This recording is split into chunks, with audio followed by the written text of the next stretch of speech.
tiempo tenía en el siglo XX una dimensión distinta. Si uno tuviese que decir qué diferencia hay entre las distintas generaciones, es la aceleración del tiempo, ¿no?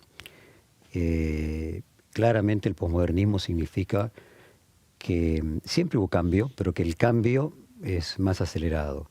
Entonces las generaciones anteriores tenían preocupaciones por la finitud, distintas que las actuales. Vos ten en cuenta, por ejemplo, que la juventud y la adolescencia es un invento del siglo XX. Así es. Hasta el siglo XIX la gente a los 12, 13 años pasaba de ser un niño a ser un adulto y ir a trabajar. Entonces, bueno, la generación anterior estaba esa preocupación de hacernos correr. Hoy la adolescencia continúa hasta in eternum. No, a mí te digo porque yo sentí también, después me di cuenta, esa exigencia y cambio de colegios para mejor, según a mi madre le parecía, y entrar muy pronto, por lo menos en mi caso, con 2 años de diferencia con chicos que ya estaban en la escuela, con lo cual yo por un lado sabía porque me habían enseñado, pero de lo que era la vida del colegio no sabía. ¿A vos te pasó eso o no? Sí, yo tenía un año de diferencia, ¿no? Entré a los 5, tenía un año de diferencia. Pero la sensación de ir rápido creo que viene de un legado de una generación anterior de inmigrantes y, como te decía, de una brevedad de la vida distinta. Vos pensás que podríamos decir que la primera mitad del siglo pasado la duración de la vida estaba alrededor de 50 años. Así es. Entonces hay un salto en cuanto a la percepción de lo que es la juventud, de lo que es la niñez. Pero bueno, yo no lo sentí. También empecé muy pronto en la universidad, muy pronto en el periodismo, y esa sensación de correr, yo uso siempre una metáfora, que es la de una bicicleta, que si vos parás de pedalear te caes. Te caes. Entonces, creo que la mejor de todas, creo que es el patinaje sobre hielo, cosa que nunca hice, pero que requiere cierta velocidad. Cuanto más velocidad y se hace en los lugares, por ejemplo, que no son pistas artificiales, mejor para no romper el hielo que está abajo. Entonces, claro, la velocidad te da estabilidad y al mismo tiempo solidez, lo que parece paradójico. Sobre un terreno que es medio peligroso en ese caso. La idea de que el terreno es frágil es algo que a los argentinos, podríamos decir, una percepción que recién tuvimos la última parte del siglo XX, sí. Sin ninguna duda. Por el contrario, la idea de que Argentina era el país más prometedor, y las historias clásicas de todos los abuelos que... El país potencia. Que en lugar de ir a Estados Unidos venía a Argentina, era un clásico. Sí, era así.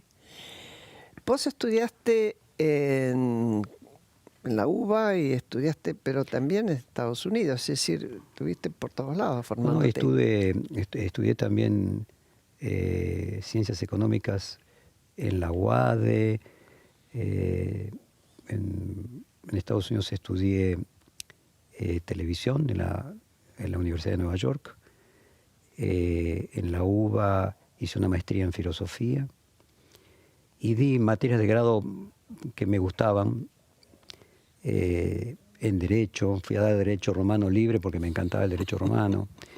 Y después no... Sociología estructural en Sociales. Elegía cosas que me gustaban. ¿Cómo? ¿Por qué tan caótico? ¿O había un orden en ese caos?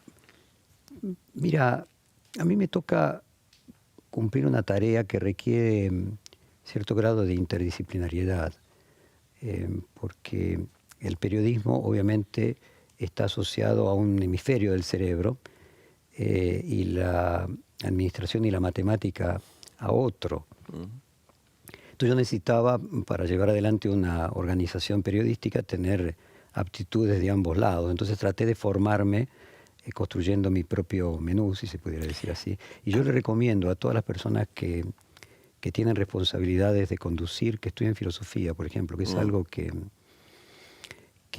que mucho no se hace, y cuando uno analiza lo que te dicen, o sea, que mucho no se hace, que parece que fuera simplemente una inversión egoísta en tu propio placer, pero que no produce ningún beneficio luego utilitario, y es un error.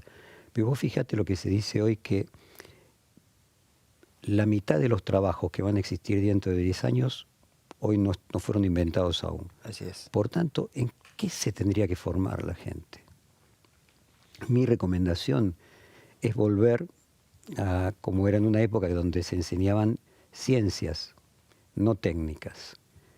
Lo que llamaban los liberal arts, donde vos te formes interdisciplinariamente, con una buena formación interdisciplinaria. Y que se te abra la cabeza. Y luego la técnica, bueno, la tenés que actualizar cada 5 o 10 años.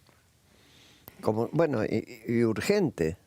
Sí, bueno, y todas las empresas, vos fíjate lo que está pasando a las empresas de retail, lo que serían los comercios grandes, o los comercios en general, que en Estados Unidos ya hay zapaterías que cobran por probarse, porque la gente va solo a probarse y después compra por e-commerce.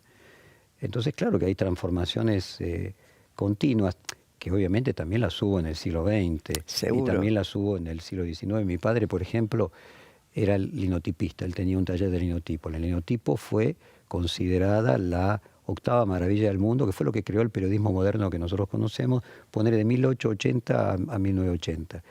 Bueno, el linotipo desapareció cuando se inventaron las computadoras. Entonces, siempre hubo modificaciones, pero volviendo al comienzo de la conversación, lo que cambió es el ritmo del cambio. El cambio hoy es más acelerado. ¿Tu papá, tu abuelo también tenía que ver con impresión o algo? Nada. Mi papá estudió en el colegio de los Salesianos, que tenían un industrial en industria gráfica. Y, además que era una congregación bastante progresista. Bastante progresista, sí. Mi papá quedó huérfano muy chiquito, a los 10 años su papá murió. Tenía un tío obispo en Italia, entonces le consiguieron una beca en el colegio de los Salesianos, que en esa época era pupilo, y los curas tenían bien claro de que Gutenberg era muy importante y que la comunicación era muy importante. Es más, en algún momento le sacó el secreto y la sabiduría.